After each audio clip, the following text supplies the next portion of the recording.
Hi everyone, welcome back to this channel. So in today's tutorial, we will see how can you fix your MSI OLED monitor not turning on. So here's a guide for your power, LED status, firmware, and reset.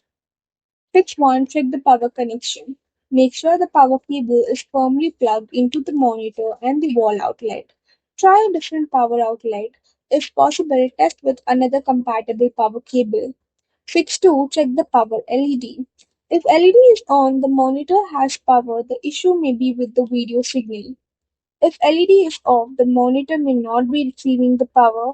You need to recheck the power cable and the outlet. Fix 3. Perform a power reset. Turn off the monitor, unplug the power cable, wait for 1 minute. Press and hold the monitor's power button for 15 to 20 seconds. Plug the power cable back in and turn the monitor on.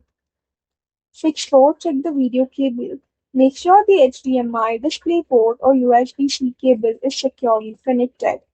Try a different cable or a different port on the monitor and your computer.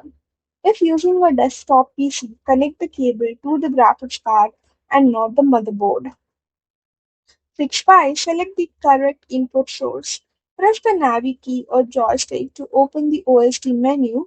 Go to Input Source. Select the input you are using, such as HDMI, DisplayPort, or USB-C. Fix 6. Test with another device. If it works, the original device or its graphics settings may be the problem. If it still doesn't turn on, the issue is likely with the monitor. Fix 7. Check for OLED care or sleep mode. Wake the connected computer or console, turn the monitor off and back on using the power button. Fix 8. Factory reset the monitor.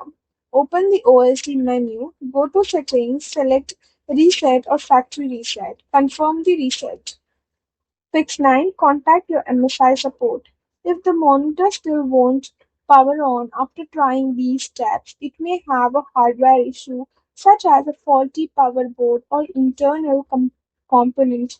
You need to contact your MSI support, or if the monitor is under warranty, request a repair or replacement. That's all for the video. Thank you for watching. Don't forget to like, share, comment, and also to hit the subscribe button.